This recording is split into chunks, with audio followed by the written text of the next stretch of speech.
Há momentos na história em que o mundo parece avançar em círculos, como se carregasse uma memória silenciosa que insiste em retornar. Quando ninguém está prestando atenção. E quando se trata de economia, esses retornos costumam ser dolorosos. Hoje, sinais inquietantes começam a emergir novamente. Mercados que parecem indestrutíveis. Índices em máximas históricas. Um otimismo tão confortável que se confunde com inevitabilidade. Mas a história raramente avisa antes de mudar de rumo. Quase um século atrás, em 1929, o mundo acreditava que havia encontrado um caminho permanente para a prosperidade. O resto, você sabe, colapso, desemprego, falências em cadeia. Agora, um novo ciclo se forma no horizonte. Silencioso, familiar e perigosamente parecido.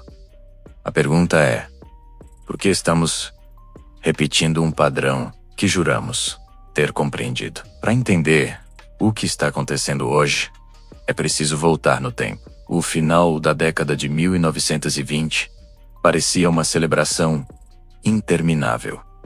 A tecnologia avançava, o consumo explodia, as cidades cresciam, e uma nova classe de investidores surgia com a convicção de que a riqueza era um destino garantido.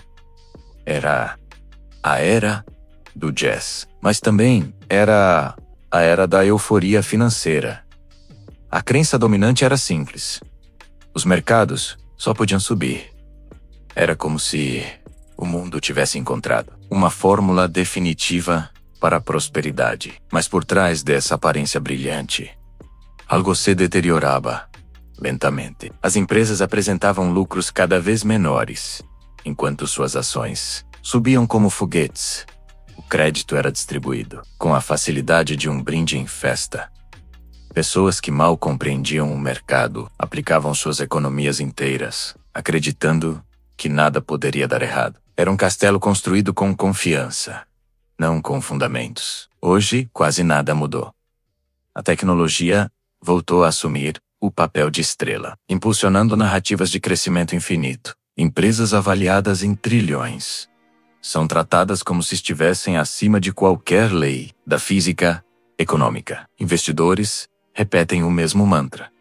Dessa vez, é diferente, mas nenhum ciclo de euforia é realmente novo. Os erros apenas ganham outra embalagem. Se observarmos o presente com a frieza necessária, veremos os mesmos mecanismos que antecederam 1929, emergindo de forma quase poética. A concentração extrema de riqueza nas mãos de poucas empresas, a expansão do crédito em níveis históricos, o crescimento artificial, baseado em expectativas, não em resultados. É como assistir a um filme antigo, refeito com câmeras modernas. Mas os paralelos vão além. Assim como na década de 20, vivemos uma era marcada por uma confiança exagerada no futuro. Governos gastam como se a conta jamais fosse chegar. Bancos centrais mantêm economias vivas, à base de estímulos. Investidores ignoram riscos óbvios, em nome da esperança. A engrenagem é a mesma. Um mundo movido, não pelo equilíbrio, mas pela crença. Talvez o ponto mais preocupante não seja a semelhança com 1929, mas a velocidade com que estamos caminhando para um desfecho parecido. Naquela época, o colapso levou anos para se formar. Hoje, tudo acontece em meses. A tecnologia acelera não apenas o crescimento, mas também as quedas. O pânico se espalha em instantes, e algoritmos vendem bilhões antes que humanos percebam o perigo. E ainda assim, continuamos repetindo o mesmo comportamento. Ignoramos sinais claros. Subestimamos riscos. Superestimamos nossa capacidade de prever o futuro. Em 1929, os investidores acreditavam que a economia havia encontrado um novo paradigma. Em 2026, repetimos a mesma expressão, com outras palavras. Mas o que realmente conecta 1929 a 2026 não é apenas a euforia ou o excesso de confiança. É a dependência estrutural do crédito. Assim como no passado, vivemos em um sistema que respira dívidas e expira otimismo. Empresas gigantes crescem alavancadas. Governos acumulam déficits, como se fossem troféus invisíveis. Famílias vivem em uma corrida eterna para acompanhar um padrão de vida que a economia prometeu, mas não entregou. A história deixa claro: quando um sistema depende mais de expectativas do que de resultados, ele se torna uma ilusão sofisticada. E ilusões não colapsam aos poucos.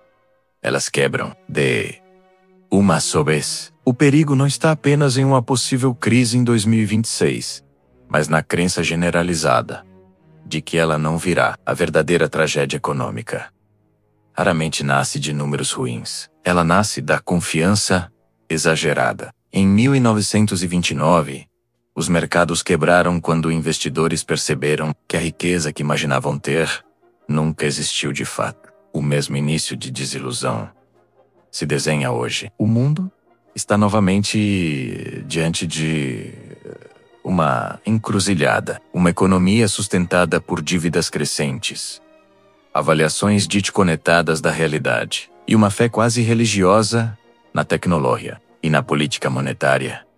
E, como sempre, a história observa em silêncio. Enquanto repetimos seus capítulos mais caros, o mais inquietante é simples. Todas as grandes crises começaram com a mesma frase: está tudo sob controle. E é exatamente isso que ouvimos agora. Especialistas garantem que o sistema é sólido. Governos afirmam que têm ferramentas suficientes. Investidores acreditam que os ciclos já foram domados. É curioso como as palavras mudam, mas a mensagem é sempre a mesma. Se existe algo que a história sempre tentou nos ensinar, é que o mercado não desaba quando está fraco. Ele desaba quando parece invencível. O ponto de ruptura quase nunca se revela antes da hora. Ele se esconde nos detalhes, nas pequenas distorções, nos sinais ignorados. E quando chega rápido demais para ser detido. Isso não significa que estamos condenados. Significa apenas que estamos distraídos. A crise de 2026 não é uma previsão, é um espelho, um reflexo distorcido de decisões tomadas ao longo de décadas. Se ela vier, e tudo indica que algo grande está sendo construído no subsolo da economia global, não será uma surpresa histórica. Será apenas a consequência natural de uma crença infinita em um sistema finito. No fim das contas, a pergunta não é se estamos repetindo 1929. A pergunta é: por que insistimos em caminhar de olhos fechados para os mesmos precipícios? A economia mundial não é uma linha reta, é um ciclo. E assim como a história, ela rima, mesmo quando fingimos não ouvir. Se você chegou até aqui, é porque não está buscando respostas fáceis. Está buscando compreender o que a maioria prefere ignorar. E isso já te coloca à frente de muitos. Continue observando, continue questionando, continue prestando atenção no que a história tenta nos mostrar há anos. Talvez a crise de 2026 não seja o fim de um ciclo, mas o início da lucidez. Obrigado por assistir. Se gostou do vídeo, deixe seu like e inscreva-se para mais análises como esta.